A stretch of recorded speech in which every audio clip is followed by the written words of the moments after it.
So we just got out of The Invisible Man. Caleb. Invisible Man. First new movie of 2020 that we've watched. That's not true. That's not true at all. It's our fourth movie, though, which is kind of lacking, but there hasn't been a lot of stuff that looked that interesting. Blumhouse, they'll put out some cool... Blumhouse will put out some cool stuff all the time. Last week when they put out something that looked like the worst thing ever invented. It looked like a revamp of Truth or Dare, even though it was done by the same person. By the same guy. You know, it was like, let's make Truth or Dare, but let's make it a little more serious, and let's put them on an island this time. Passed on that, decided to go with Invisible Man. And I am so glad we did. Doing good things. Lee Whannell, director. You know, he wrote Saw. He wrote the first Insidious. He was in Insidious. He was one of the paranormal guys, the smaller guy. And he, I think he directed Insidious 3 in his last movie, Upgrade, which was awesome. It was like a better version of Venom. Like, it was the good Venom. And yeah, he did this movie. To me, I don't know how you feel about this movie. To me, for a long time in this movie, I had a hard time enjoying it. Really? And it's not the movie's fault. Actually, it kind of is the movie's fault, but not in a bad way. So today, due to circumstances or whatever, I decided to go full shot espresso in my drink, which I don't do. I thought about leaving this movie in the first 35 to 40 minutes of the movie because I almost couldn't take it. Like, it was like really, like, it was bothering me a lot. It was just it brought my anxiety levels up so bad. And you know where it peaked for me was when she was in the attic, that scene. And that's something that usually doesn't happen to me. And if I wouldn't have had that shot of espresso, that full shot, I probably would have been like that. I would have enjoyed watching the movie, but regardless, I have to give the movie credit for at least being an effective psychological thriller. Okay, wait. All this stuff happened. Time out. I didn't tell anybody. I didn't show my hands. Time out. Yeah. Time out. So what you're saying is you're blaming coffee because you got scared. No, I didn't get scared. It sounds like you got scared. No, I started getting really, really, really jittery. And like my heart started racing. I was like, what is going on with me? Like, I've watched The Hereditary and Midsommar. Those movies are way scarier than The Invisible Man. But the fact that I had that duplicated with the fact that this is an extraordinarily well-made movie that is full of tension. And dare I say, this movie is scary on multiple levels to me.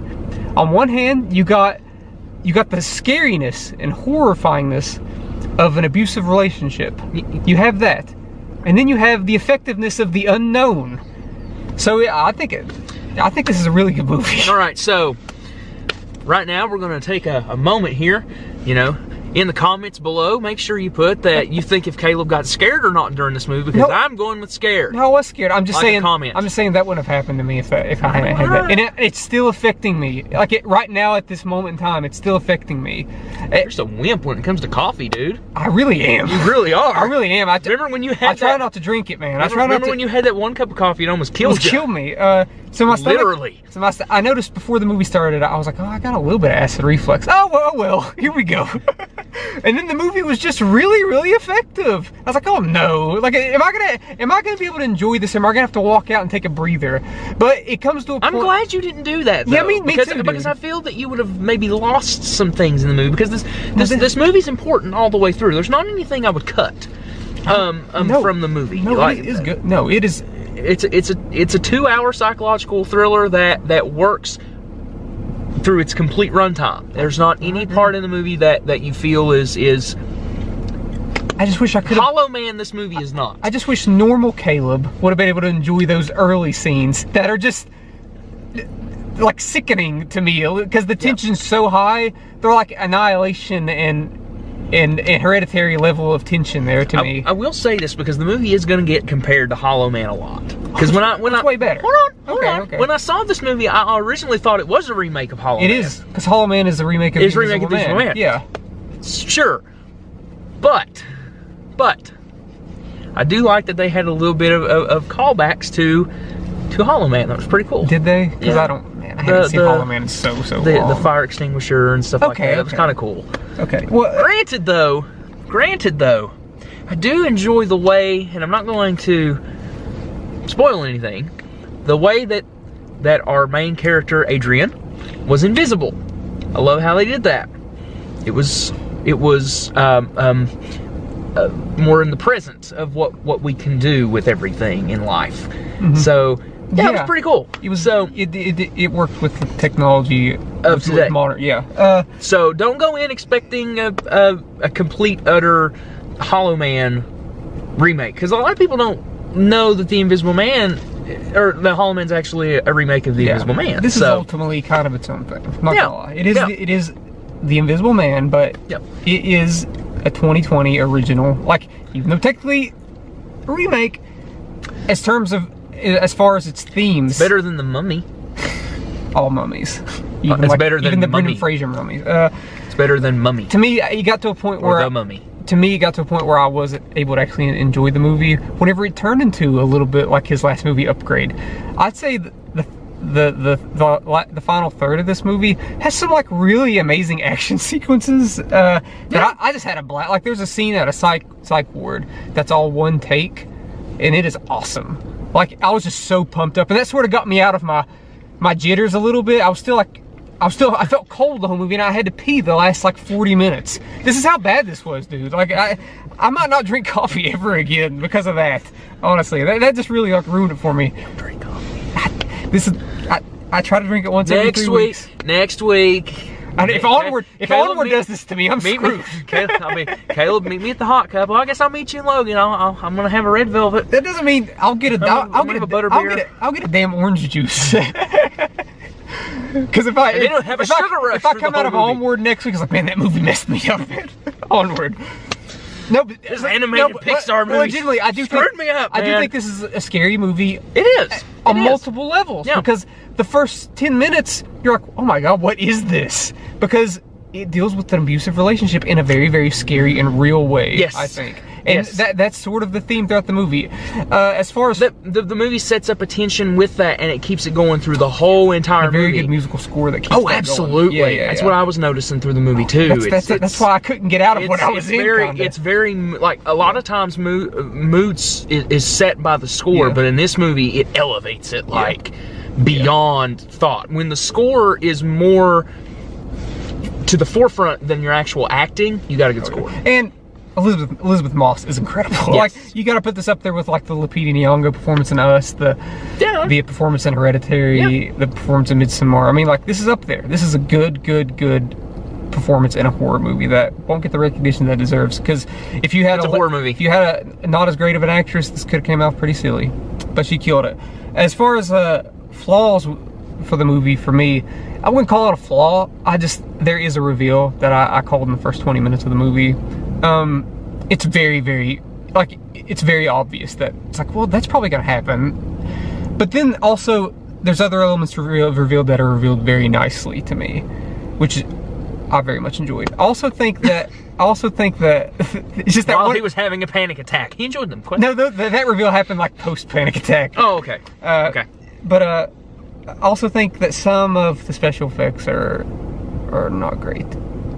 But there's a charm to it, I think. There's a charm to some of the special effects in this movie because it looks a little stop motion-ish, which makes it look kind of creepy to me, but it also, in the same sense, looks kind of silly. It's a weird, I don't know how I feel about it. It looks kind of weird, looks kind of cool. I don't know how I feel, but right now I'm docking it. I'm docking points. I'm docking points because I'm going to watch it again. I'm going to read you this interview. The movie ruined my life. It's going to be awesome. The movie ruined my life for 15 minutes, which is crazy, but yeah. Closing thoughts for you too. I like this movie a lot. I loved it. Yeah, it's definitely the best thing we've seen this year. I think what you're talking about as far as the stop motion stuff, I think I know what parts you're talking about. I personally loved. I don't know how I feel about it. I'm not saying I personally loved it. And the first big reveal that we were talking about, where you got the anxiety, the first scene that you got the big anxiety when you were up, the big reveal at the very big, about an hour into the movie. Mm-hmm. You know what I'm talking about? Sure. Yeah. Okay. That was awesome. Are we talking about attic stuff? Yes. Some of that stuff's in the trailer. Well, that thing you're talking about is in the trailer. Oh, so I knew that was going to happen. Oh. So the whole this is how bad my anxiety was. I knew that was coming. I was like, don't happen in this movie. Oh, because my heart is already racing. I didn't know that was in the. Yeah, it is. In the trailer. And it was still daggone effective. I give this movie an A. Docking it because it ruined my life. No, it's just not an A+ movie to me. It's very good, and I think it has a really strong message. Like, seriously, like, I don't care what people say about empowerment. Some things need to be talked about in movies, and this is one thing that needs to be talked about. Give it an A. Best thing I've seen this year. Like, easily, not even close. What do you give it, Josh? A-. I give it an A- just because. Nah, hell with it. I give it an A. I give it an A. I was about to say, like, you should give it as a. I'm giving it. I'm not docking it because it gave me. If anything, my score is going up because it affected me so much. Though the coffee had a big part in that. I'm gonna start giving Caleb coffee before we go to every scary movie. Dude, if I would have had that kind of, if I would have had that coffee, if I would have had that coffee before Midsummer, I'd be dead right now. I wouldn't be here. Instead, I would have control of the show. Here's how anxiety-inducing Midsummer was. I was drinking chamomile tea during it, and I'd taken caffeine in it. No, it does not. No, chamomile tea has no caffeine in it. It makes you tired and sleepy. Okay. No, yeah, I'm thinking. I don't know what you're thinking of. And also, just tea in general has caffeine in it. Also popped a Benadryl before Midsummer, and I still thought I was dying in that movie. So gosh. I still have yet to see it. So yeah, that's our thoughts on this movie. Go watch this. This movie's awesome. Like, it's an awesome, awesome movie that almost killed me briefly. It's one of those movies. Please make sure that you're, quiet in the theater when you watch it too, because there's a lot of pace-setting moments that need to be done in silence. It's a very quiet movie. I think that's what. Oh God, the tension. Speaking of quiet movies, when we go watch A Quiet Place, shut up, people. Thanks. Make it a good experience. Yeah, just like we did the first time. Let us know what you thought of The Invisible Man in the comment section below. Hit that subscribe button, and thank you for watching. Make sure you tell Caleb he was scared.